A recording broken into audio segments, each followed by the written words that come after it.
Կույրերի կարծիքը Հովհաննես Թումանյան Օրը ցերեկով 3-4 հոգով կույրերը եկան փղին դեմ ընկան։ Մինը, որ մարմին դիպավ հաստահեղ, Հեյ, զգույշ, կանչեց։ մի պատ կա էստեղ։ Մինը, որ ոտն էր շոշափել իր դեմ, Ինչ պատ, ծիծաղեց։ էս կոճղ է կարծեմ։ Երրորդի ձեռը կնճիթն էր ընկել, Օց է օց, գոռաց։ էլի չեք կանգնել։ Մինչդեռ չորրորդը պոչիցը բռնած, քահ-քահ խնդալով ծաղրում էր նրանց։ Վահ,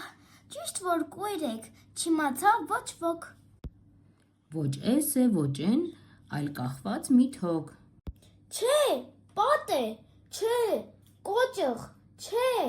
օց է, չէ, թոք։ Ու աղմկելով ամեն մի նջոկ, ինչպես որ եկել, դեմ էին ընկել, էնպես էլ կույր-կույր ետ դարձան կրկին, սարի պես փիղը պարզ լույսի տակին։